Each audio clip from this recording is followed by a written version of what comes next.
نبی پاک صلی اللہ علیہ وسلم کے مدینے آنے سے پہلے ایک شخص تھا، عبداللہ بن ابی سلول اس کا نام تھا۔ تو مدینے والے لوگ اس کو اپنا پیشوا مانتے تھے، اوس بھی خزرج بھی، اس کی تاج پوشی بھی کی، بڑی اس کی منتا تھی۔ جب حضور آ گئے تو اس کا کاروبار بند ہو گیا۔ اب لوگ یہ نہیں سمجھتے کہ میں غلط ہوں، لوگ کسی کے مفادات کو ٹھیس پہنچتی ہے تو مخالفت کرنے لگ جاتا ہے۔ اب اس کے حالات جب خراب ہوئے تو اس نے پتہ کیا کیا، جھوٹ موٹ کا کلمہ پڑھ لیا۔ سمجھ آ رہی ہے باتوں؟ جھوٹ موٹ کا، اور منافقوں کا ایک ٹولہ اس نے تیار کر لیا، جس کا قرآن مجید نے سورہ منافقون میں ذکر کیا۔ ایک جنگ کا موقع تھا، نبی پاک صلی اللہ علیہ وسلم تشریف لے گئے تو عبداللہ بن ابی سلول بھی چلا گیا۔ حضرت عمر فاروق رضی اللہ تعالیٰ عنہ کے ایک غلام تھے، وہ پانی لینے کنویں پہ گئے۔ ادھر سے انصار میں سے، چونکہ حضرت عمر کے غلام مہاجر تھے، انصار میں سے ایک شخص پانی لینے پہلے سے آیا ہوا تھا۔ پانی بھرنے میں کوئی اختلاف ہو گیا، جھگڑا ہو گیا، مار کٹائی تک نوبت آ گئی۔ حضرت عمر کے غلام نے کچھ چیز مار دی، اس شخص کو زخمی ہو گیا۔ اس نے پکارا، عبداللہ بن ابی سلول نے سمجھا کہ موقع اچھا ہے، دوڑا ہوا آیا اور آ کر اس نے کہا، انصار مدینہ بھاگ کے آؤ، جلدی آؤ، اور بڑے غلط جملے استعمال کیے۔ کہنے لگا، اگر ان لوگوں کو تم اپنا بچا کچا کھانے کو نہ دیتے مہاجروں کو، تو آج یہ تمہارے سر پہ نہ بیٹھتے۔ معاذ اللہ، ایسی باتوں پہ کہا کرے، بولے یہ روزمرہ کی گفتگو میں عادت بنائیں، کوئی ایسی بات کرنی ہو تو معاذ اللہ استغفر اللہ کہہ کے کرنی چاہیے۔ اس نے کہا کہ معاذ اللہ، اب ان کو بچا کچا نہ دیں تو یہ ہمارے سر پہ نہ بیٹھتے۔ شور کیا اس نے۔ ہمارے ہاں بھی سیانے بندے پنچایت کے لوگ، وہ کہتے ہیں تو اس برادری کے بچے سے ہی مار کھا ہے، پتہ ہی نہیں چلا، جا اسے مار کے آ، سر پھاڑا، یہ کار پھوڑ دے اس کا سر، اور دیکھ میں دیکھ لوں گا بعد میں جو ہوگا۔ یہ عقل مند لوگوں کے مشورے نہیں، یہ جاہل لوگوں کے مشورے۔ ناراض نہ ہونا، پر یہ نبی پاک صلی اللہ علیہ وسلم نے فرمایا ہے، حضور کا فرمان ہے۔ یہ کن لوگوں کا کام ہے؟ بول کے بتائیں، بول کے۔ پڑھے لکھے سیانے بندے اس طرح کے مشورے یہ بالکل نہیں دیتے، جاہلوں کا کام۔ پکارا، مہاجر سارے اکٹھے ہو گئے، انصار سارے آ گئے، اور جب انصار آئے تو مہاجرین کو بھی پکارا، مہاجر بھی آ گئے۔ اب وہ گتھم گتھا ہونے لگے تو کسی نے جا کے محبوب پاک کے کان میں کہا، یا رسول اللہ، وہاں تو مہاجر انصار لڑنے لگے۔ وہ پرانی لڑائیاں پھر سے جاگ گئی ہیں۔ نبی پاک تشریف لائے، حضور نے وہاں لفظ بیان کیے، فرمایا یہ تم نے کیا جاہلوں جیسا کام شروع کیا ہوا ہے؟ یہ کون سا کام ہے؟ اللہ کرے ہم سب اس کام سے باز آ جائے، آمین تو کہنا۔ اور تو اس برادری دے منڈے کوئی مار کھائے؟ برادری کیا ہوتی ہے؟ برادری تو تعارف کے لیے، اونچ نیچ کہاں سے آ گئی؟ کہا میرے رسول پاک علیہ الصلوۃ والسلام نے فرمایا، تم جاہلوں جیسے کام کر رہے ہو۔ صلح کرائی، بات رفع دفع کرائی، لوگ چلے گئے، معاملہ ٹھنڈا ہو گیا۔ لیکن عبداللہ بن سلول نے کہا کہ میں یہ موقع خالی نہیں جانے دوں گا۔ پھر گیا وہ، اور جا کے انصار مدینہ سے کہنے لگا، ایک دفعہ جا لینے دو مدینے، تم نے میری بات نہیں نہ سنی، جو وہاں بڑے سردار بیٹھے ہیں ان سے بات کروں گا، اور معاذ اللہ ثم معاذ اللہ ہم ان بے عزت لوگوں کو مدینے سے نکال دیں گے، وہاں صرف عزت والے رہیں گے۔ یہ غلط جملے اس نے ادا کیے جس کو قرآن پاک نے سورہ منافقون میں بیان فرمایا ہے۔ اس نے یہ بات کی۔ ایک صحابی تھے حضرت زید رضی اللہ تعالیٰ عنہ، وہ سن رہے تھے، آ کے عرض کی، یا رسول اللہ صلی اللہ علیہ وسلم، عبداللہ بن ابی سلول تو اس طرح کہہ رہا ہے کہ مدینے جا کے عزت والے دوسروں کو نکال دیں گے، اور تم اگر اپنا بچہ انہیں نہ دیتے تو معاذ اللہ آج یہ ایسا نہ کرتے۔ حضرت عمر نے بھی سن لیا، حضرت عمر نے بات سن لی، تلوار نکالی اور دوڑے۔ حضور نے بازو پکڑا، فرمایا کدھر جا رہے ہو؟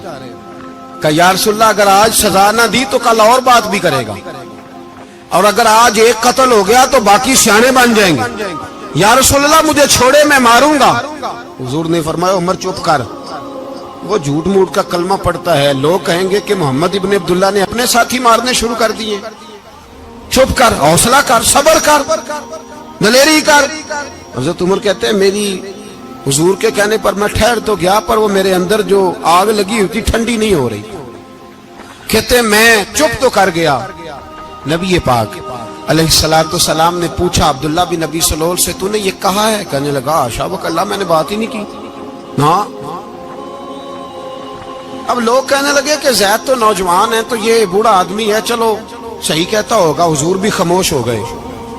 اللہ پاک نے قرآن مجید نازل فرما دیا، فرمایا اللہ نے سن لی ان کی بات جنہوں نے یہ کہا ہے، اور پھر لفظ بڑے حسین ہے، فرمایا یہ کہتے ہم عزت والے ہیں؟ نہیں، وللہ العزت ولرسولہ وللمؤمنین، فرمایا عزت تو اللہ کے پاس ہے، اللہ کے رسول کے پاس ہے، اور عزت تو مومنوں کے پاس ہے، مومنین کے پاس عزت ہے۔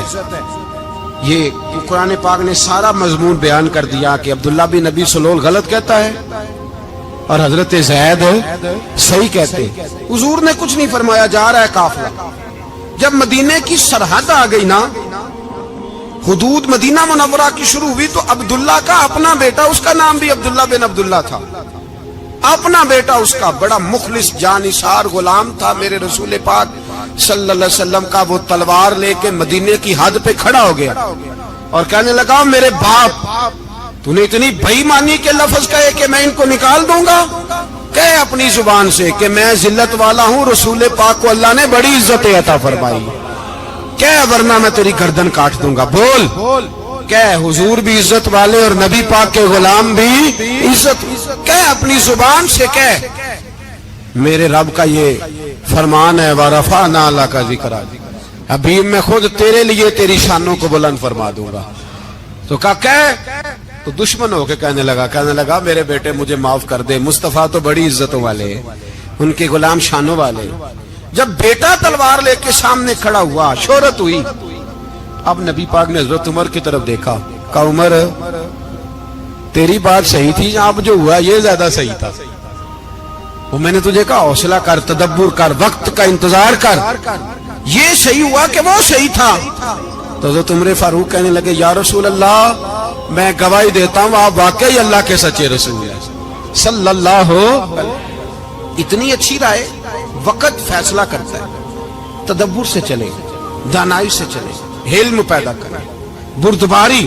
ہمیں کئی دفعہ سجدہ صاف کرنا پڑتا ہے، ہم جو کہتے ہیں بات اس کے الٹ نکل آتی ہے۔ ہم کسی شخص کے بارے میں کچھ تبصرہ کر بیٹھتے ہیں، کچھ عرصے کے بعد ہمیں پتا چلتا ہے کہ وہ تو ایسا تھا ہی نہیں، ہم نے غلط بات کر۔ ہم بغیر تحقیق کے، بغیر تفتیش کے، حوصلہ نہ ہونے کی وجہ سے، صبر نہ ہونے کی وجہ سے ہم بہت سارے کام کر گزرتے ہیں، پھر ہمیں نقصان ہوتا ہے۔ اپنی زندگی میں حلم نہ چھوڑیں، حوصلہ نہ، لڑائیاں ہوتی ہیں نا گھروں میں، اس کی وجہ خامد ہوتا ہے، بیوی نہیں ہوتی۔ یہ بات گھر جا کے بتانا کہ آج انہوں نے کہا ہے۔ لڑائی کی وجہ کون ہوتا ہے؟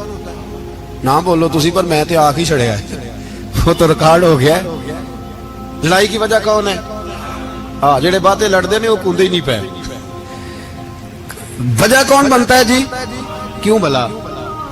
اس لیے کہ نبی پاک صلی اللہ علیہ وسلم نے فرمایا عورت کی اگل آدھی ہے تو تیری تو پوری ہے نا۔ جس کا مطلب ہے لڑائی اگر بچ سکتی تھی تو مرد کی وجہ سے بچ سکتی تھی، گھر میں امن ہو سکتا تھا۔ کہتے ہیں جی یہ بڑی بیوقوف ہے، میری سنتی نہیں۔ تو میں نے کہا جو اس سے بحث کر رہا ہے وہ سیانا ہے؟ بولیں، جو بحث کر رہا ہے وہ عقل مند ہے؟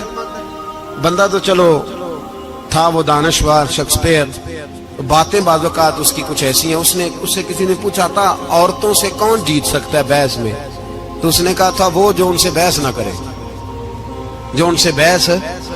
تو بھائی تو وجہ اس لیے کہ حوصلہ تو نہیں کرنا تھا۔ نبی پاک علیہ السلام نے فرمایا بی بی ٹیڑھی لکڑی ہے، سیدھی کرنے کی کوشش کرو گے تو ٹوٹ جائے گی سیدھی۔ تو پھر کتنا بیوقوف ہے جو پتھر سے سر رگڑ رہا ہے، کتنا نادان ہے جو یہ حرکت کر رہا ہے، دریا میں چھلانگ لگا کے کہتا ہے ڈوبوں گا نہیں۔ تو بھائی حوصلہ پیدا کرے، علم پیدا کرے۔ بہت ساری ایسی باتیں کرے کہ جس میں اشتعال آئے گا، فٹافٹ 3 لفظ طلاق کے دے دیے، اب بھاگا گیا مفتی صاحب کے پاس، او ہو 4 بچوں کا کیا بنے گا؟ اور یہ بات پکی ہے کہ بچوں کو صرف ان کی ماں ہی پال سکتی ہے، ان کی ماں۔ اور بات مجھے نہیں بھولتی